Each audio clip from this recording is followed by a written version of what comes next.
सौंपता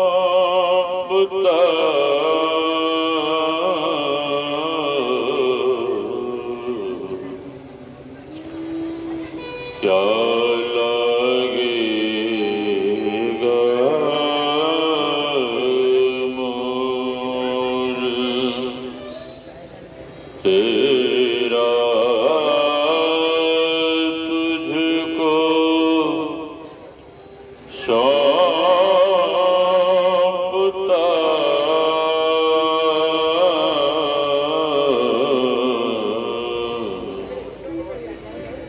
क्या लगेगा मोर।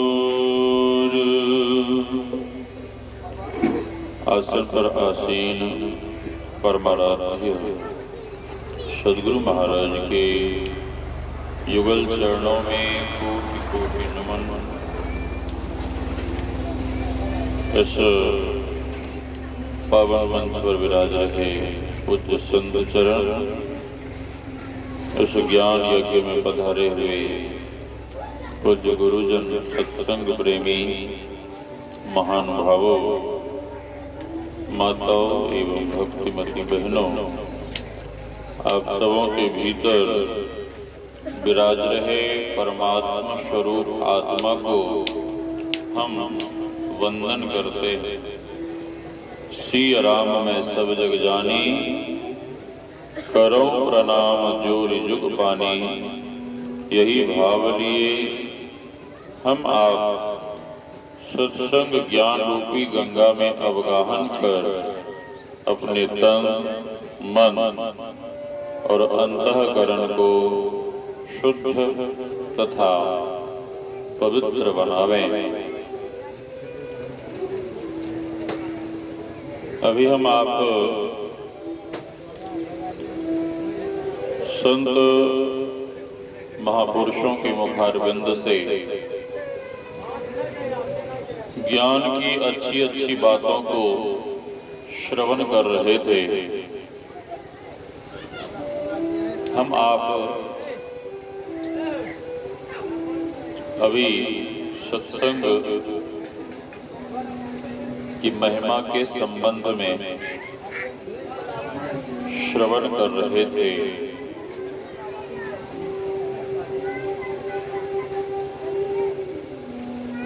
गुरुदेव यात्रा के दौरान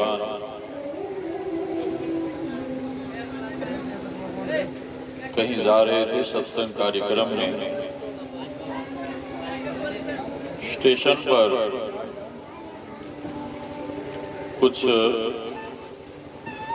नवयुवकों ने पूछा, ये माइक आप चेंज करिए, ठीक हो जाएगा। ये माइक क्या हुआ है पता है? बाद में बताऊं। माइक आप चेंज करिए, ठीक हो जाएगा। हाँ। श्री सद्गुरु महाराज की, श्री सद्गुरु महाराज की।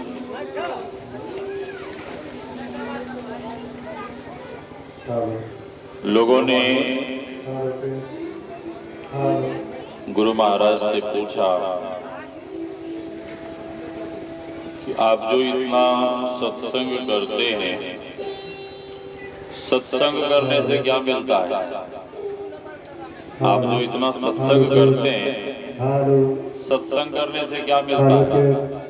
उसको बोलिए हलो हलो नहीं करने के लिए। श्री सद्गुरु महाराज की दियो, श्री सद्गुरु महाराज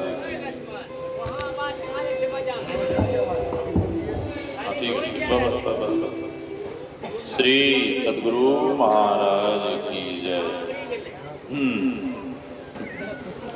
ठीक है, अभी बोलिए जैसे चल रहा चलने देने के लिए। सत्संग के बाद बोल दीजिएगा बाजा ठीक करने के लिए। इनको बाजा घर में ठीक करना चाहिए, ये बाजा यहाँ आके ठीक कर रहे प्रोग्राम। हाँ, श्री सद्गुरु महाराज की। ठीक ठाक तो कहीं प्रोग्राम आप दे रहे तो पहले ना ठीक करके ले जाइएगा। कि वहां प्रोग्राम में पहुंच के ठीक कीजिएगा। श्री सदगुरु महाराज की जय। ध्यान से सुन लीजिए,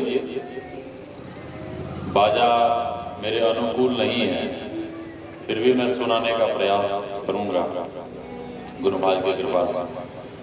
हाँ, तो लोगों ने गुरुदेव से पूछा कि आप इतना जो सत्संग करते हैं, सत्संग करने से क्या मिलता है? तो गुरुदेव पूछते हैं उन लोगों से कि आप क्या चाहते हैं? सुख चाहते हैं? उन लोगों ने कहा हाँ।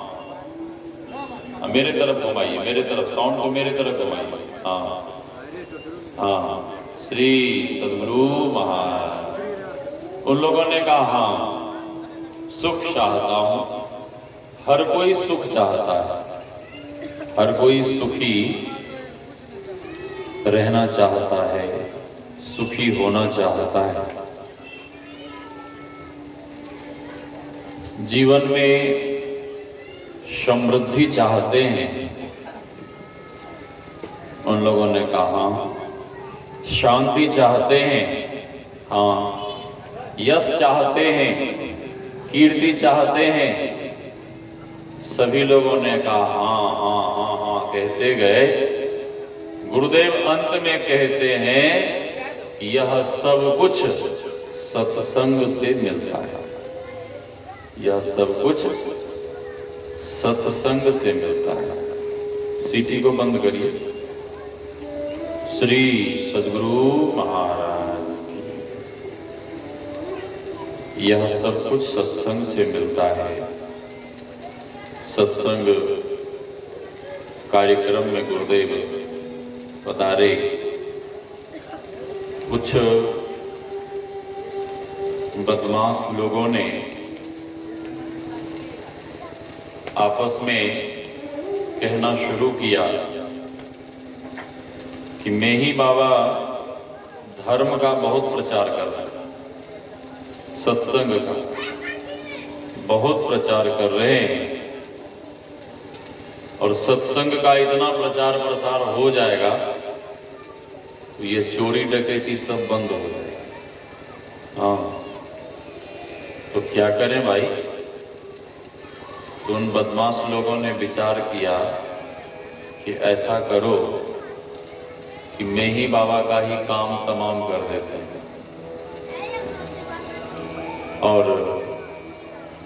न मेही बाबा रहेंगे, ना सत्संग होगा, और ना ही हम लोगों की चोरी डकैती बंद होगी। तो सभी लोगों ने कहा कि हाँ ये ठीक रहेगा, ना रहेगा बांस, ना बजेगी बांसुरी, मेही बाबा को ही मार डालो। हाँ, ये दियारा क्षेत्र की घटना है। आप लोग तो कोसी के किनारे में हैं, ये गंगा जी के किनारे की घटना है। हाँ, कुछ बाद बाबा श्री छोटे लाल दास जी महाराज गुरु महाराज से पूछने लगे, और भी खगड़िया के ही थे प्रोफेसर विश्वानंद बाबू, उन्होंने भी पूछा कि सरकार, जिस गांव में ये घटना घटी उस गांव का नाम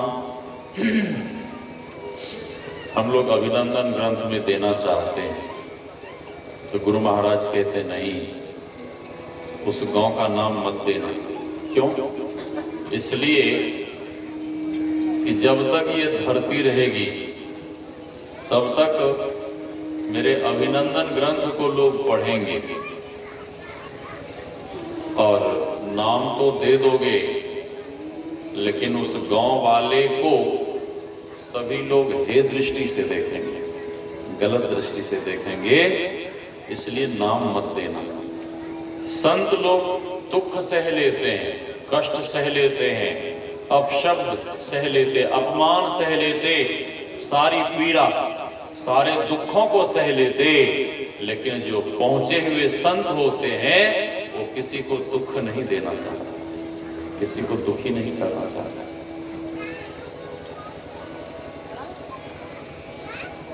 उन लोगों ने प्लान बनाया, गुरु महाराज पहले जहां कहीं सत्संग में जाते थे तो सत्संग में ये सब कुछ नहीं होता था।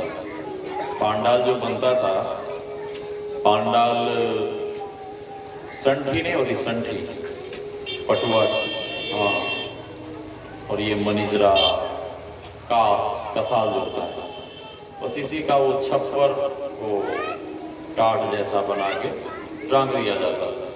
हाँ, बस यही होता था। ये तिरपाल और ये सब कुछ नहीं, समियाना और टेंट कुछ नहीं। और गुरु महाराज के रहने के लिए झोंपड़ी, फूस की झोंपड़ी होती थी। फूस तो ऐसे ही ज्वलनशील होता है ना, एक माचिस लगाइए कि बस तुरंत जल के राख हो जाता है।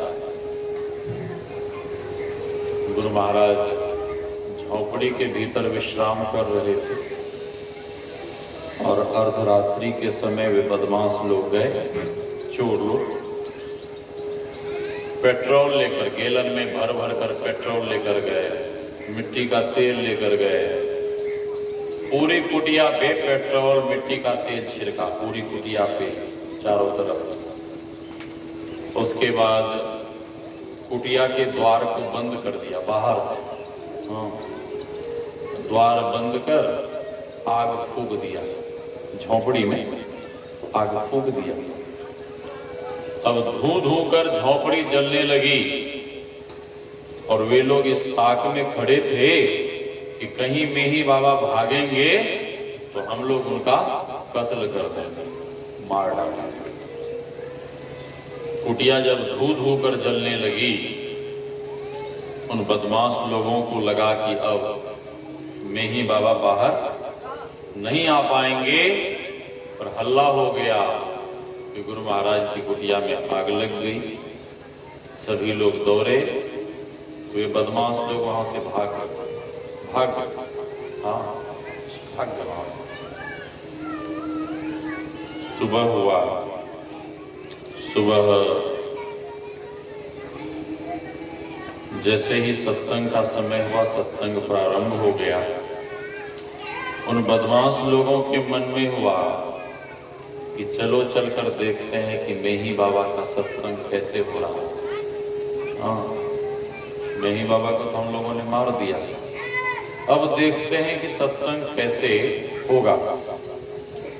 देखने के लिए जैसे ही आगे बढ़े तो देखते क्या है कि पांडाल में पूरे सत्संगी भरे पड़े हैं, और कल जितनी भीड़ थी उससे आज दोगुनी अधिक भीड़ है। हाँ, और जब ये लोग पांडाल के पास गए और मन में सोचने लगे कि देखें मेही बाबा तो मर गए, अब सत्संग कौन कर रहे हैं, सत्संग कौन कर रहे हैं। जैसे ही वो बदमाश लोग पांडाल के पास गए तो देखते क्या है कि मेही बाबा साक्षात मंच पर विराजमान है और वही प्रवचन सुना रहा, सत्संग सुना रहा, सत्संग सुना रहा।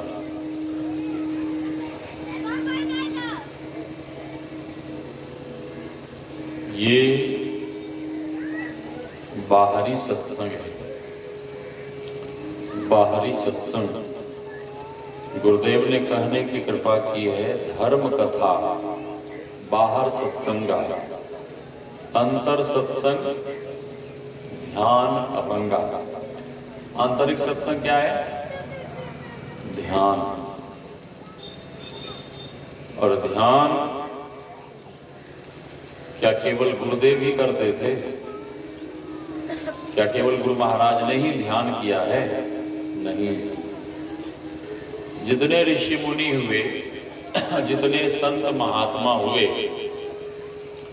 सभी लोगों ने ध्यान किया है, सभी लोगों ने ध्यान किया है और स्वयं भगवान भी ध्यान करते थे। स्वयं भगवान भी ध्यान करते थे। भगवान श्री राम, भगवान श्री कृष्ण जितने अवतारी भगवान हुए सभी लोग ध्यान करते थे। भगवान शंकर की मूर्ति को देखिए, भगवान शंकर सदैव ध्यान में बैठे रहते, हाँ ध्यान में बैठे रहते हैं। और ध्यान करने का फल, ध्यान करने का परिणाम क्या भगवान भोलेनाथ को मिला? फल क्या मिला? भगवान शंकर को क्या फल मिला बाबा? ध्यान करने का फल क्या मिला भगवान शंकर को?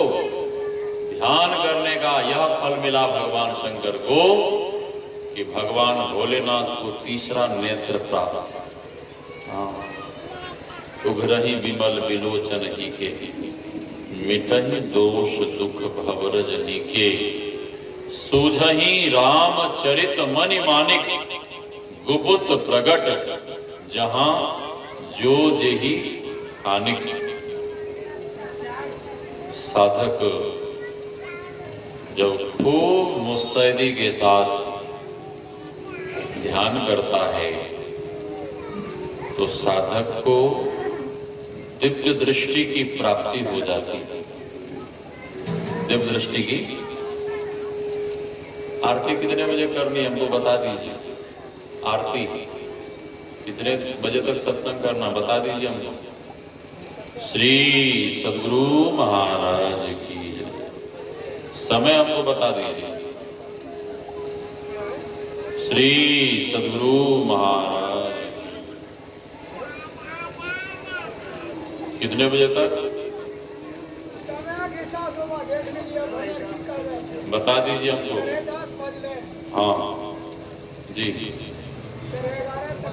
श्री सद्गुरु महाराज की जय। भगवान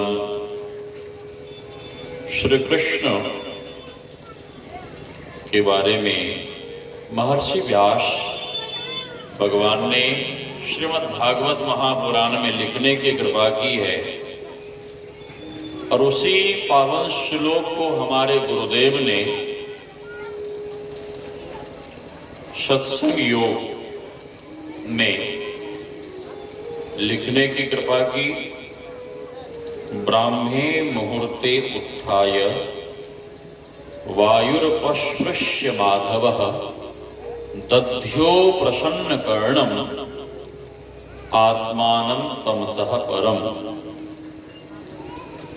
भगवान ब्राह्म मुहूर्त में ही जग जाते और ब्राह्म मुहूर्त में जगकर क्या करते भगवान? अपने मायातीत स्वरूप का ध्यान करते। ब्राह्म मुहूर्त जिसने नहीं देखा वो ब्रह्म को कभी नहीं देख सकते। ब्राह्म मुहूर्त जिसने नहीं देखा वो ब्रह्म को कभी नहीं देख सकते। ब्रह्म को देखने के लिए ब्राह्म मुहूर्त में जगकर क्या करना पड़ेगा? ध्यान। और ब्राह्म मुहूर्त कब से शुरू होता है? हाँ? नहीं, बिल्कुल गलत। ब्राह्म मुहूर्त अर्धरात्रि के बाद ही प्रारंभ हो जाता है। अर्ध रात्रि के बाद ही ब्राह्म मुहूर्त प्रारंभ हो जाता है। हाँ, इसलिए अर्धरात्रि में ही जगकर हाथ मुंह धोकर पवित्र होकर पवित्र आसन पे बैठ के ध्यान करना चाहिए। पवित्र आसन पे बैठकर ध्यान करना चाहिए। आप कहेंगे कि अर्धरात्रि को क्यों? अर्धरात्रि को क्यों? अर्धरात्रि को इसलिए कि अर्धरात्रि का जो समय होता है उस समय का वातावरण बिल्कुल शांत होता है। उस समय का वातावरण बिल्कुल शांत होता है। श्री सद्गुरु महाराज की अर्धरात्रि का वातावरण बिल्कुल शांत रहता है और ध्यान के लिए तो सीटी पीटी बंद करिए ना भाई, क्या कर रहे हैं? श्री सद्गुरु महाराज की जय। उस समय आपका मन भी शांत रहता है। किसी को आप जगाइए और कोई भी मानव सो के जब जगता है, उठता है, तो उस समय बिल्कुल वो शांत रहता नहीं। हा? और अपनी ग्राम्य भाषा में, यहाँ पे बिहार में ग्राम्य भाषा में लोग क्या कहते हैं? अरे तुम भगवाया हुआ क्यों है? जाके हाथ मुंह धो लो, पूरा घूम फिर लो, तुम्हारा मन क्या होगा? फ्रेश हो जाएगा। हाँ, फ्रेश हो जाएगा। उस समय मन भी बिल्कुल शांत रहता है। इसलिए उस शांत वातावरण में और शांत मन से जब आप शांति स्वरूप परमात्मा को पाने के लिए ध्यान करेंगे तो उस समय जल्द ध्यान में मन लग जाएगा। हाँ। उद्धव जी ने पूछा कि हे प्रभु, आप किनका ध्यान कर रहे हैं? किनका ध्यान कर रहे हैं? भगवान कहते हैं, जो जन ऊधो मोहि न बिसरे, ताहि न बिसारो छिन एक घड़ी, काटो जन्म जन्म के फंदा, राखो सुख आनंद करी। ऐ उद्धव जी, जो मेरा भजन करता है मैं उसका भजन करता हूँ, जो मेरा ध्यान करता है मैं उसका ध्यान करता हूँ, और जो मुझे याद करता है, जो याद करता है मैं उस पर क्या करता हूँ? दया करता हूँ, और मैं भी उसे उतना ही याद करता हूँ जितना मेरे भक्त मुझे याद करते हैं। एक दिन भगवान ब्रज की ओर देखते हुए रो रहे थे। ब्रज की ओर देखते हुए भगवान रो रहे थे, आंसू बहा रहे थे। और भगवान जब बहुत रोने लगे, उसी समय अचानक उद्धव जी पहुंचे और उद्धव जी ने भगवान से पूछा। उद्धव जी चरण में पड़ गए और उद्धव जी भगवान से पूछते हैं कि हे प्रभु, आप क्यों रो रहे हैं? आप क्यों रो रहे हैं?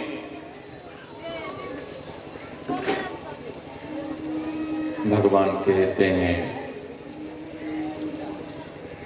कि हमें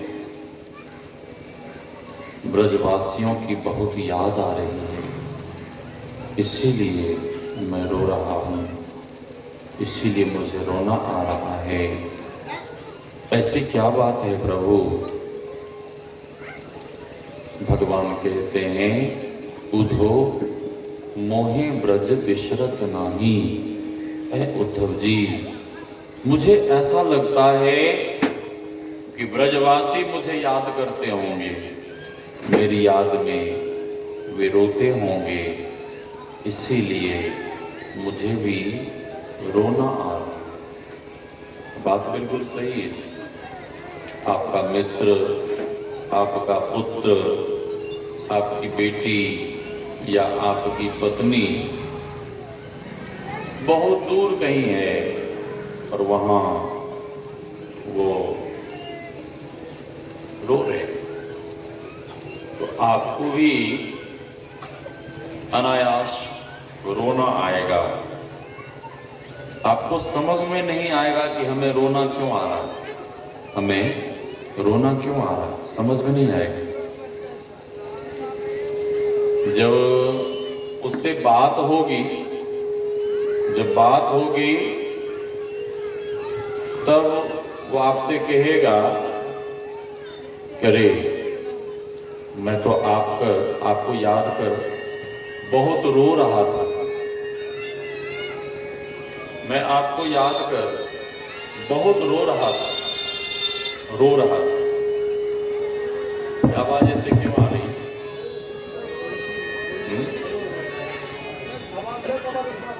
श्री सद्गुरु महाराज,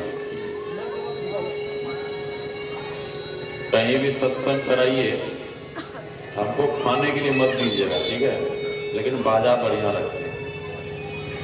हम भूखे प्यासे भी सत्संग कर देंगे, लेकिन साउंड बढ़िया रखिएगा। ये देखिए क्या आवाज आ रही है, साउंड।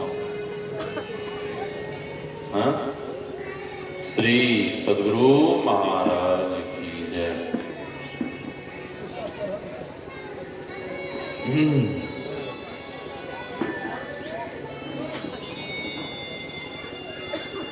उद्धव जी कहते हैं कि हे प्रभु, ऐसी बात है तो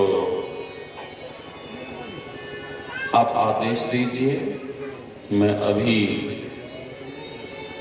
ब्रज जाता हूं और ब्रजवासियों को उपदेश ज्ञान दे के आता हूं। हे प्रभु, आप रोइए मत, आपका रोना हमसे देखा नहीं जा रहा, आपका रोना देखकर हमें भी रोना आ रहा है। प्रभु, आप आदेश दीजिए। उद्धव जी को अपने ज्ञान का अहंकार था।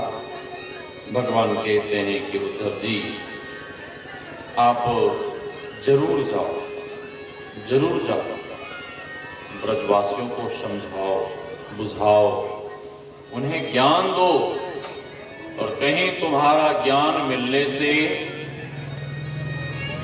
उनका रोना कम हो जाए, ये बहुत बड़ी कृपा होगी। उद्धव जी, शीघ्र जाओ। भगवान रथ मंगवाते हैं, रथ पर बिठा देते हैं, अपना पीतांबर भगवान उद्धव जी को उठा देते हैं। उद्धव जी वहां से निकले। उद्धव जी यह कहते हुए वहां से चले कि हे प्रभु, आज जा रहा हूं, कल सभी लोगों से मिलकर परसों वापिस आ जाऊंगा, परसों वापिस आ जाऊंगा। उद्धव जी वहां से चले। गोधूली बेला में, गोधूली बेला किसको बोलते हैं? जब गैया खेत से चर के आती है संध्या के समय, और गाय के चरण से जो धूली उड़ती है उसी को गोधूली बेला बोलते हैं। उस समय बहुत कुछ निषेध है। उस समय भोजन, जलपान, जल या अन्य किसी भी प्रकार की क्रिया वर्जित है। उस समय पढ़ना लिखना भी वर्जित है। उस समय बैठकर आप केवल ध्यान कर सकते हैं।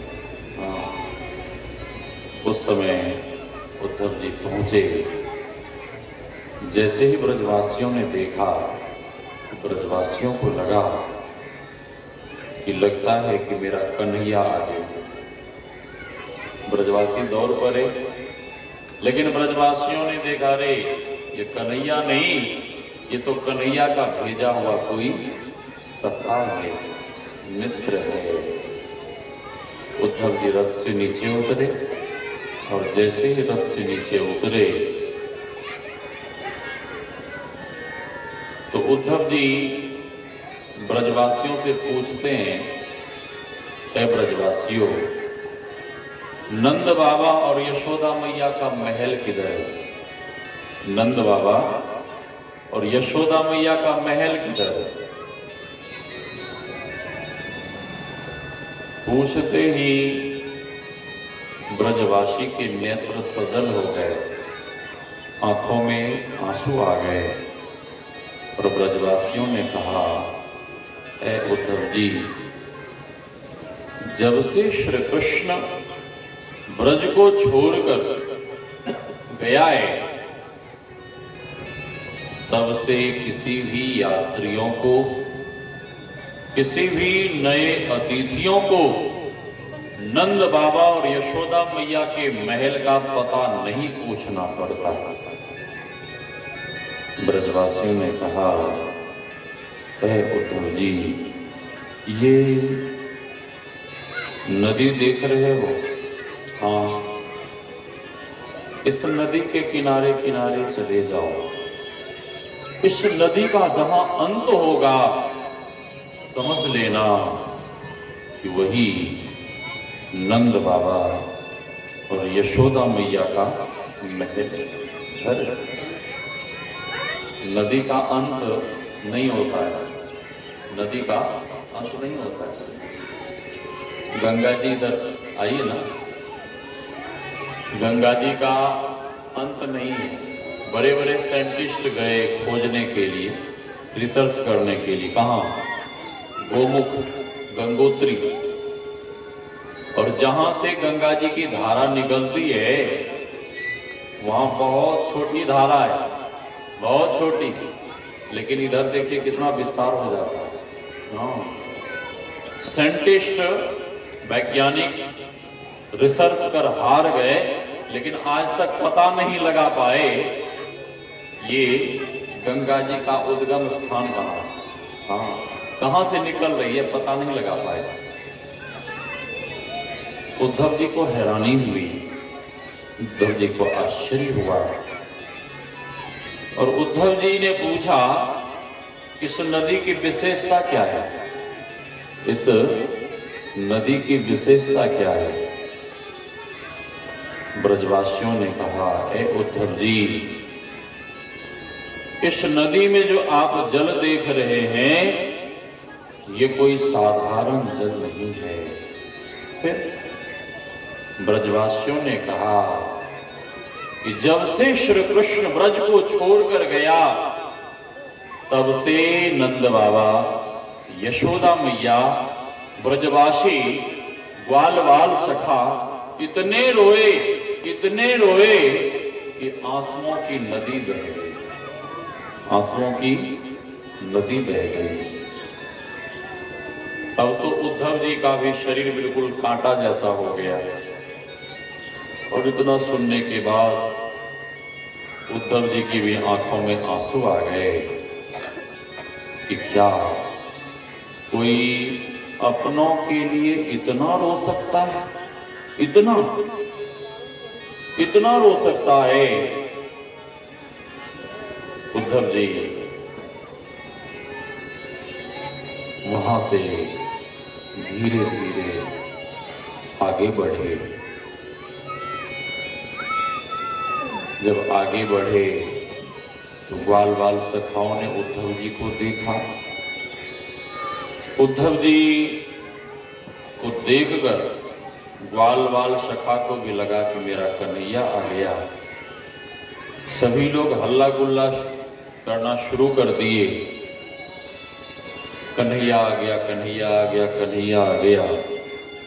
और जैसे ही इस कोलाहल को नंद बाबा सुनते हैं, तो नंद बाबा भागे भागे अपने महल के बाहर आए, महल के बाहर आए। नंद बाबा इतने रोए थे अपने लाला के विरह में, इतने रोए थे कि नंद बाबा और यशोदा मैया की नेत्र ज्योति कमजोर हो गई। होता है, कई लोगों का बेटा महात्मा बन जाता है, माँ पिता इतने रोते हैं कि माँ पिता की नेत्र ज्योति चली जाती है। हाँ, समर्थ रामदास जी महाराज छोटे में घर छोड़कर चले गए। उनकी माँ इतनी रोई, इतना रोती रही कि उनकी माँ की नेत्र ज्योति चली गई, अंधी हो गई। बाद में जब समर्थ रामदास जी महाराज आए तो समर्थ रामदास जी महाराज कहने लगे कि क्यों रो रही हो? तो उनकी माँ कहती है, अरे नारवा, तू जब गया था तो बहुत छोटा था, अब तू बड़ा हो गया, तेरी दाढ़ी हो गई, तू जवान हो गया, लेकिन मैं कैसी अभागिनी कि तुझे देख भी नहीं सकती, तुझे देख भी नहीं सकती। माँ जब बहुत रोने लगी तो समर्थ रामदास जी महाराज कहते, माँ तू रो मत, तुम मुझे देख पाओ, तुम रो मत, तुम चिंता मत करो, दुखी मत हो। समर्थ रामदास जी महाराज कहते, माँ तुम अपनी आंख बंद करो। माँ आंख बंद कर लेती है और समर्थ रामदास जी महाराज अपना हाथ माँ के ललाट पर और आंख पर रखते हैं, अपना हाथ, और फिर धीरे धीरे हाथ हटा लेते हैं। और जैसे ही हाथ हटाते हैं, समर्थ रामदास जी महाराज कहते हैं, माँ अब तुम धीरे धीरे नेत्र खोलो।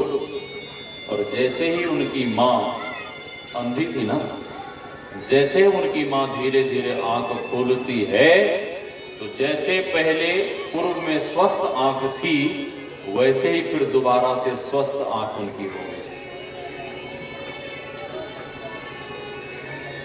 नंद बाबा की भी आंखें चक्कर खा गई और नंद बाबा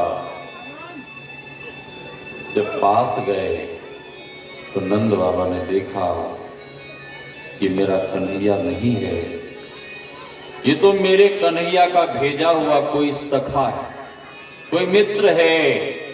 चलो कोई बात नहीं है, पुत्र परदेश में रहता हो और वर्षों से पुत्र घर नहीं आया हो, पुत्र का मित्र घर आया हो, और पुत्र का मित्र जब माँ पिता को सुखद समाचार सुनाता है तो माँ पिता सुनकर खुश होते हैं, प्रसन्न होते हैं, और जब दुखद समाचार सुनाता है तो माँ पिता दुखी होकर रोते हैं। बेटा तो नहीं आया है, बेटा तो परदेश में है, बेटे का मित्र आया है, समाचार लेके आया है, फिर भी माँ पिता को ऐसा लगता है कि मानो मेरा बेटा ही आ गया।